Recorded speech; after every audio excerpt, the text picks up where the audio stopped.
di antara 1839 ya, dan akan berakhir akhir bulan ini. Karena itu pertama saya ingin sampaikan tentang mesti syuhada. Ini mesti syuhada adalah bantuan dari Kadin Sosok Skala Provinsi Sulawesi Selatan, terutama daerah yang punya peluang dan selayak terdaftar 5 lokasi, satu di Benteng, di kita, kemudian satu di Marak Selatan, satu di daerah Bawang saya juga belum masih ada yang sampai ke Bawang, satunya lagi di Tondok, dan terakhir satu lagi di Mata Sampung. Seperti yang hari kita bagi juga masih ada, itu Yayasan Amal Bakti Muslim Pancasila zamannya Pak Soeharto itu skala nasional. Dasar Kabupaten Sampung dana satu jatah dan ditempatkan di Tabang di dekat rumahnya Pak.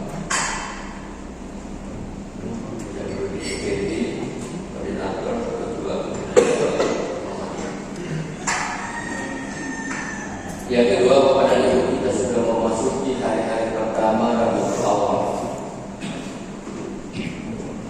bulan ketiga di antara 12 bulan di tahun Hijriah, mulai dari Muharram sampai Juli. Rabiul Awal ini kita kenal dalam sejarah dan kemudian menjadi tradisi peringatan Maulid Nabi. Sebenarnya dalam kajian kritis 12 Rabiul Awal itu bukan peringatan Maulid Nabi, itu peringatan Maulid Muhammad. Karena Muhammad jadi nabi di usia 40 tahun, dilatih di Gua Hira oleh malaikat Jibril atas perintah Allah di 17 Ramadan. Kalimat pelantikannya Iqra, surah Al-Alaq ayat 1 sampai 5. Jadi selama ini yang kita peringati sebelumnya Maulid Muhammad. Tahunnya saja belum jelas, tahun enggaknya karena belum hijrah. Bagaimana hijrah berlaku? Ya, tapi itu kita Maulid Nabi yang peringati 12 Rabiul Awal itu bertepatan dengan pekan terakhir bulan Agustus ini, di sekitar tanggal 26-28. Karena itu ada 2 poin yang saya ingin sampaikan di sini untuk menjadi inspirasi, motivasi, provokasi positif bagi kita tentang pribadi Muhammad. Yang pertama pemaafnya, yang kedua peduli. Dan itu mungkin akan berulang sampai selesai hari Ahad Rabiul Awal. Tergantung di mana jadwalnya sesudah kita kepada Saudara Rahman dengan masjid mana sesudah syuhada subuh.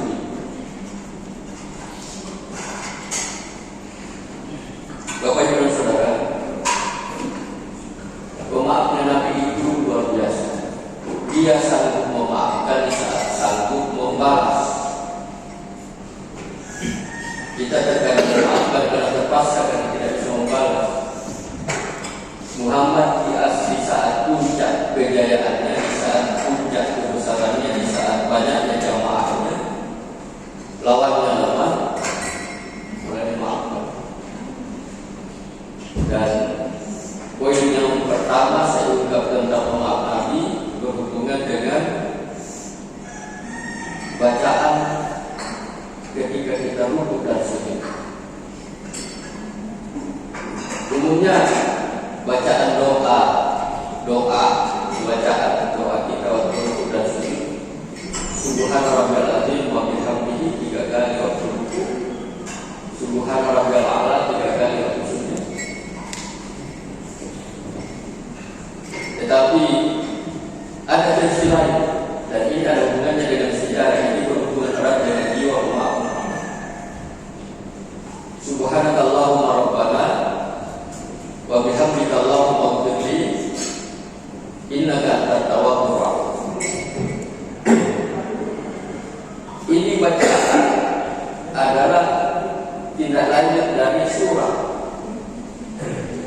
idza jaa nasrullahi wal fathu wa ra'aitan nasa yadkhuluna fi dinillahi afwaja fasabbih bihamdi rabbika wastaghfirhu innahu kana tawwaba. Ini sejarahnya waktu Nabi menaklukkan kota Makkah tanpa pertumpahan darah setelah pulang dari Madinah. Waktu Nabi sudah kedengaran rombongannya, pasukannya, jamaahnya, pengikutnya banyak, lengkap mau masuk kembali Makkah. Setelah turun, laqad sadaqallahu rasulahu ru'ya bil haqqi la tadkhuluna al-masjidal haram insyaallah aminin di Madinah. Pulang lagi. Menjelang masuk Makkah, ada sahabat Nabi yang tidak mampu melupakan penderitaannya 10 tahun yang lalu. Dipaksa pergi tanpa boleh membawa harta. Dipaksa pindah tanpa boleh membawa harta. Maka saya bilang, ini orang sahabat Nabi yang kemudian tidak bisa melupakan penderitaan 10 tahun yang lalu. Kemudian dia menghunus pedang sambil mengatakan hadal yaum al-yaumul malham. Malham itu berasal dari kata dasar bahasa Arab rahmah yang artinya damai. Jadi di tengah menghunus pedang sambil mengatakan hadal yaum al-yaumul malham. Jadi Rasul Nabi kaget karena di ayat yang kedua itu dikatakan laqad sadaqallahu rasulahu ru'ya bil haqqi la tadkhuluna al-masjidal haram insyaallah aminin. Kau akan kembali ke Makkahul Mukarramah dalam keadaan aman. Sekarang bukan aman, akan terjadi pertumpahan darah, perkelahian, pertumpahan darah. Dan itu disebabkan oleh sahabat. Allah, tapi kemudian aku mengambil alih keadaan, mengambil alih situasi, kemudian berteriak saja. Saya tahu bahwa di kota ini ada yang nekat, tidak pergi menyingkir, berlindung, bersembunyi. Karena ketika sudah ada informasi bahwa Muhammad akan kembali ke Makkah, orang-orang yang memaksa, mengusir, mengancam akan membunuh itu sudah dikatakan keluar kota sebut pasti Muhammad beda. Tapi yang berbeda kalau memang Muhammad beda, dia tidak sembunyi, pasti tidak terjadi. Ngapain capek-capek? Mereka spekulasi tinggal di kota. Nabi tahu itu dari intel, dari sana, dari intel ada beberapa karena Nabi tahu bahwa ada masyarakat Makkah yang mengancam, mengusir, atau membunuh Nabi 10 tahun yang lalu. Nabi kemudian mengambil kata, itu sahabat saya tadi mau ngomong. Sebenarnya yang mau diomong, hadal yaum al-yaumul marham. Marhamah itu hari kasih sayang. Tapi saya apalagi orang bela, kali pilih siapa orang. Jadi marhamah yang dia mau bilang, tapi yang kedua kan juga hanya malah. Baru nanti sambung. Hari ini tidak ada denda, semua kesalahan saya maafkan. Saya mintakan ampun kepada Allah. Kaget orang ini. Orang-orang Makkah yang kemudian mereka spekulasi tidak keluar. Dengar. Ternyata Muhammad kembali luar biasa saat mampu membalas kekuatan penuh, jumlah banyak, malah memaafkan. Ini yang kemudian menjadi tim sukses, bukan tim sukses relawan. Dia relawan, keluar mencari orang-orang keluarganya yang sesungguhnya. Karena takut pulang. Ternyata Muhammad pribadi yang bagus saat mampu membalas dia memaafkan. Mereka berduyun masuk kota, bukan hanya berduyun kembali ke kota, tapi berduyun masuk Islam karena pribadi Muhammad yang pemaaf dan menghipnotis mereka. Bukan pribadi masuk Pak, ibu bukan berduyun-duyun,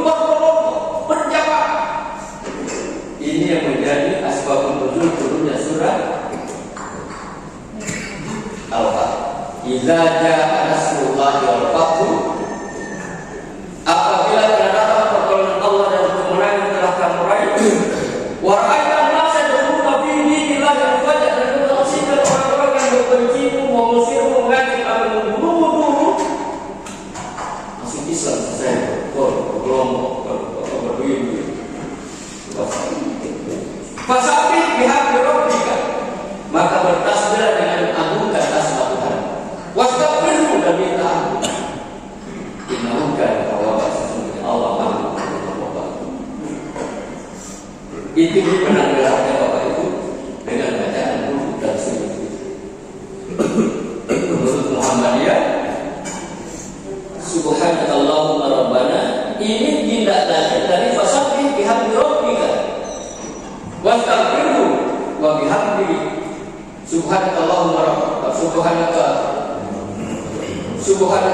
rabbana wa bihamdika Allahumma ighfirli wastaghfirhu wa bihamdika Allahumma ighfirli. Saya tidak tahu apakah kejadian tadi seperti itu, tapi saya dapat bahkan innahu kana tawwaba ini tidak dipakai lagi. Innaka antas tawwabur rahim, tanpa bermaksud menyalahkan kalau ada yang menggunakan versi 3 ini. Alasannya apa tadi itu? Karena fasabbih bihamdi rabbika wastaghfirhu itu yang masuk kategori fi'il amar, kalimat perintah. Fasabbih wastaghfirhu ini fi'il amar, kalimat perintah. Dan dari kajian tadi ada 2 pilihan tanpa bermaksud kalau ada yang memakai versi 3 ini. Innaka antas tawwabur rahim sebagai kelanjutan dari innahu kana tawwaba. Dan kalau itu dibaca betul-betul dalam sujud sama. Subhanallahumma rabbana wa bihamdika Allahumma ighfirli innaka antat tawwabur rahim. Ini benang merah dan belakang syarat Allah Rasulullah bekerja bil haq dan seterusnya. Ya. Di surah Al-Fat ayat terakhir yang berujung pada Muhammadur Rasulullah.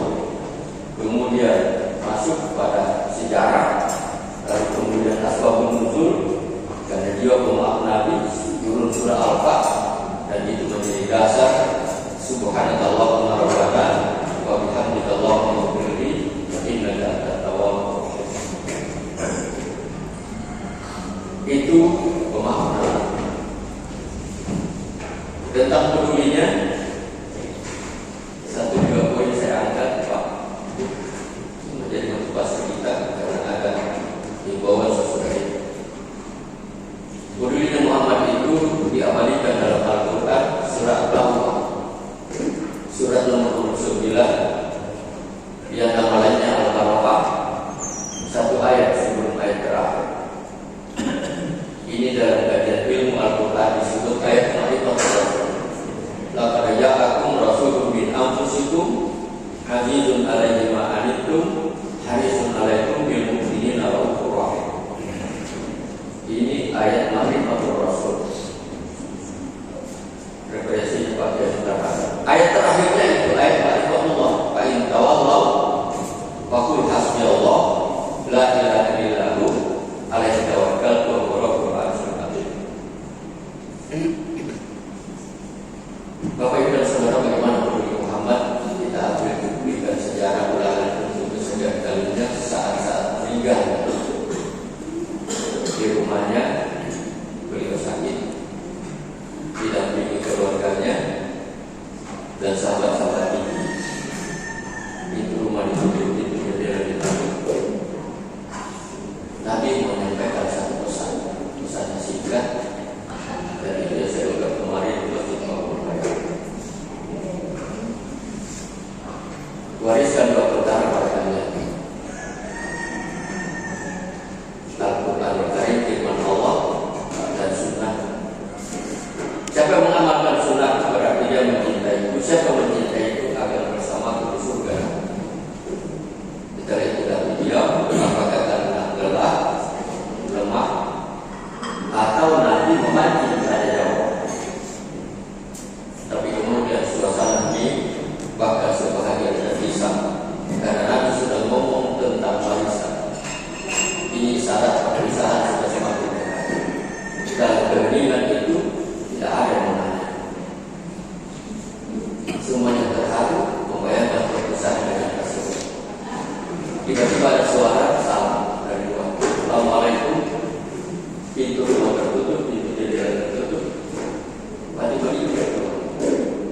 saat Fatimah ini keluar dari bertanya siapa itu, maka Fatimah sambil masih mengerti mengatakan tidak tahu laki-laki yang tidak pernah dikenal. Nabi bilang, ketahuilah anakku, ialah yang akan memisahkan kita di dunia. Ternyata malah mau menyamar sebagai seorang wanita. Suruh dia masuk. Masuklah malah mau. Dua versi di sini saya baca. Yang pertama adalah datang sendirian, tapi Nabi kemudian bertanya, mana temanmu? Panggil, datang bersama Jibril. Tapi versi lain mengatakan dua-duanya bahwa orang yang betul. Tapi kemudian setelah dekat Nabi bertanya, apa hak di akhirat nanti? Jibril bersemangat, Muhammad, segala ini pintu surga berlapis-lapis malaikat menunggu arahmu. Berjejer sebagai sebuah penghormatan luar biasa bagi kita. Yang aneh Nabi tidak sempur, Nabi tidak berterima kasih, Nabi tidak senyum. Kita mau buka original di sini. Saking penasarannya Jibril dia bertanya, Muhammad kamu tidak tersentuh, Muhammad kamu tidak tergerak, kenapa kamu tidak senyum? Mendengar yang bermaksud bahwa pintu surga dijaga oleh malaikat berlapis berjejer berubah apa? Nabi tidak mau. Nabi balik berkata, bagaimana nasib umat Nabi Jibril? Ternyata kekhawatiran Nabi tentang kita kepada ibu menutup wajahnya, sehingga saat bergembira bersyukur berterima kasih malah murah karena memikirkan kita. Bagaimana nasib umat nanti? Baru Jibril paham, baru Jibril mengerti, baru Jibril maklum. Ternyata kekhawatiran beliau tentang dunia kita, bagaimana nasib kita nanti di hari akhirat membuat wajahnya murah. Kemudian menjawab yang khawatir Muhammad. Dan pernah mendengarkan Allah berfirman, kuharapkan surga bagi siapa saja kecuali umat Muhammad sudah ada di dalam. Baru Nabi tersenyum, lalu kemudian melaksanakan, menyampaikan kepada malaikat maut, kamu nyawa melaksanakan tugas di jalan Allah. Nabi dari telapak kaki ke betis ke paha ke mulut ke dada. Saat pergeseran Allah dari dada ke leher rasak dan sempat Jibril dasar sekali. Masih sempat berdoa, sakit pedulinya Pak. Ya Allah, kalau ada sisa sekarang jangan timpakan kepada Allah, timpakan seluruhnya kepada Allah. Setelah itu dia ucapkan dengan doa. Sebagian sudah menangis karena lemah. Ali melihat sabar, ada sesuatu yang disampaikan oleh Nabi, maka Ali khawatirnya sampai tidak sampai kebenaran yang terungkaplah. Tiga Nabi yang paling populer dan ada satu yang kurang diungkap. Ummati as-salat an-nisa, tidak bisa. Tapi ada pesan yang keempat, belum saya dapat. Orang lemah di sekitarmu, setelah itu mengalir selalu kembali. Ini pesan. Ummati as-salat an-nisa, ittaqun nisa, orang-orang lemah di sekitar. Kembali arwah yang suci itu sudah 3 tahun. Allah Subhanahu wa taala dan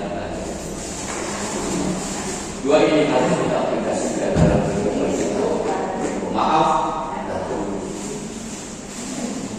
Ternyata hasil latihan ada kesempatan terdampak dengan bencana gempa yang terjadi kalau tidak salah jam 6. Saya masih di masjid aja dalam bus. Tiba-tiba lampu goyang, jadi keluar goyang juga yang listrik. Lampu keluar, saya bersama dengan 20 dan juga saya kadang biasanya sampai waktu isra, waktu subuh. Saya tidak tahu siapa itu. Hampir seluruh desa di Pasir Lamina mengungsi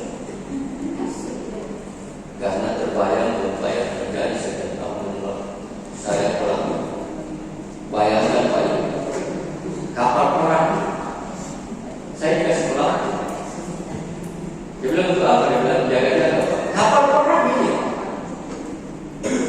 Demikian mereka kata Allah, sakit dasarnya itu ombak besar. Ada teman Basnas, masjid, ya. Pak JK sudah mengeluarkan juga donasi untuk guru itu. Kita tunggu bagaimana teknisnya Pak Jamal. Karena bantuan termasuk terutama dari masjid Syuhada ini, mulai dari masjid saya sudah bergabung dengan Basnas untuk kami salurkan. Masih ada 14 orang Pak yang ditemukan korban KLM Nurul Salsabila. Masih ada 14 orang yang tidak ditemukan. Dan keluarga yang sudah bersatu ini, itu dananya dari masjid Syuhada, masjid-masjid lain, majelis taklim pengajian saya, dari tokoh-tokoh masyarakat dan para leluhur. Saya gabung dengan dana di Bukul Kebebasan sudah bersatu dengan secara jumlah proporsional. Bapak Ibu dan Saudara, terima kasih mahasiswa dengan perguruan tingginya datangkan 830 berapa? 836 39 selama 1 bulan. Itu kalau kita bicara ekonomi kerakyatan luar biasa. Dana yang berputar selama 1 bulan dari biaya komunikasinya, biaya transportasinya, biaya akomodasinya, biaya sisi lainnya, itu butuh waktu yang panjang. Dan saya diskusi dengan teman-teman, mungkin akan sampai nanti sebelum pulang kembali ke kampus, kita akan melaksanakan program bakti sosial kemanusiaan, dan mungkin juga ada kegiatan lain 10 hari atau 1 pekan sebelum lebaran. Informasi berikutnya tentang ICSPM, kemarin sudah direview 73 yang 73 yang sudah mencapai sarjana pertama di tahun 4 prodi 73. Sementara pendaftarnya terakhir terdata sudah 90 lebih dengan 4 prodi. Ya. Bapak Ibu dan Saudara, pelaksanaan wisuda insya Allah hari Sabtu yang akan datang tanggal 2. Dan insya Allah dalam waktu dekat kita akan bukan kelas jam, tapi kampus 2 di Jampea. Kenapa Jampea? Karena Jampea itu lebih strategis. Ada 2 kecamatan di situ, di ujung dari Benteng. Kita sudah data beberapa SMA yang ada di 2 kecamatan itu. Satu pulau besar itu pusatnya beras Selairan, beras Jampea. Insya Allah, tapi kita tetap mempertahankan kualitas. Ini membantu pemerintah Pak, karena sudah 570 lebih mahasiswanya. Itu akomodasinya, konsumsinya, ya, kemudian transportasinya, komunikasinya dibelanjakan seperti sekarang. Kalau tidak ada ICSD, maka semua mahasiswa itu akan balik di Bulukumba, di Makassar, di Jawa, dan selama saya masuk ke bupati. Ini bukan pemerintah yang membantu dalam aspek ini, yang membantu ICSD, tapi ICSD yang membantu pemerintah. Karena salah satu ukuran keberhasilan sebuah pemerintahan IPN, Indeks Pembangunan Manusia, indikatornya pendidikan, kesehatan, dan kesejahteraan. Dengan adanya ICSDM, maka sekian ratus mahasiswa membelanjakan uang di sini untuk konsumsi, akomodasi, transportasi, komunikasi. Itu aspek pendidikan. Lama rata-rata belajar di daerah itu menyusul indikator di bidang